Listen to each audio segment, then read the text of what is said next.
السلام علیکم مینوالو، څنګه یې؟ ښې جوړې برابرې.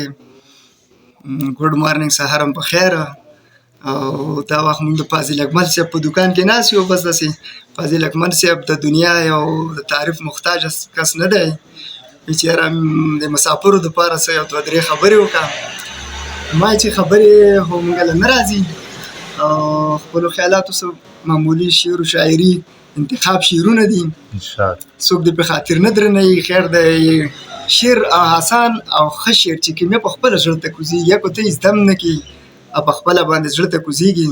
په ملک کې دا باران ورېدلی دی او ډېر ورانه یې کړی.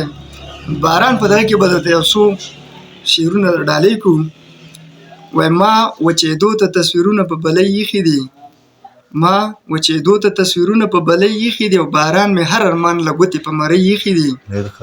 او د سږني باران د قهر نه مې ویره وشوه، د سږني باران د قهر نه مې ویره وشوه، په ورانو ورانو دیوالونو مې بوجۍ ایښي دي. او وایم که خوب چېرته کې راشي او جانان ووینم، وایم که خوب چېرته کې راشي او جانان ووینم، په دې غرض مې سر ته بیا د خوب ګولۍ ایښي دي.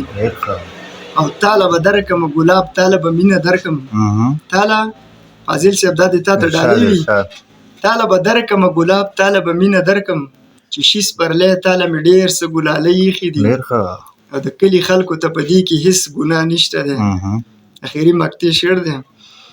د کلي خلکو ته په دې کې هېڅ ګناه نشته دی، ما له کاږه واږه نمونه غریبۍ ایښي دي. نو څومره ملګري چې په سعودي عرب کې دي، په دوبۍ کې دي، موږ پېژني، زموږ د طرفه هغوی ته سلامونه او احترامات.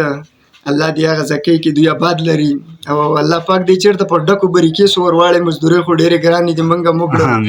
پښتون ماته داسې یتیم کېږي، که دی په هر ځای کې کېږي. څومره پښتانه چې دي ماته داسې رنګ راوړي لکه د یتیم. نو الله دې په دې یتیمانانو پښتنو باندې خپل رحم وکړي چې نور د پردۍ محتاجۍ او د مزدورۍ نه خلاص شي. او الله دې والله د عثمان غني صاحب د خزانو نه ډېرې ډېرې خزانې ورکړي. بس د جمعې ورځ ده، موږ ته هم دعاګانې کوئ، موږ هم تاسو په دعا کې یاد ساتو انشاءالله چې بیا چېرته ښه یو پروګرام را جوړ کړو. دا خو داسې اچانکي دی، فاضل صاحب راونیو. ما د طرفه والسلام، ډېره مهرباني.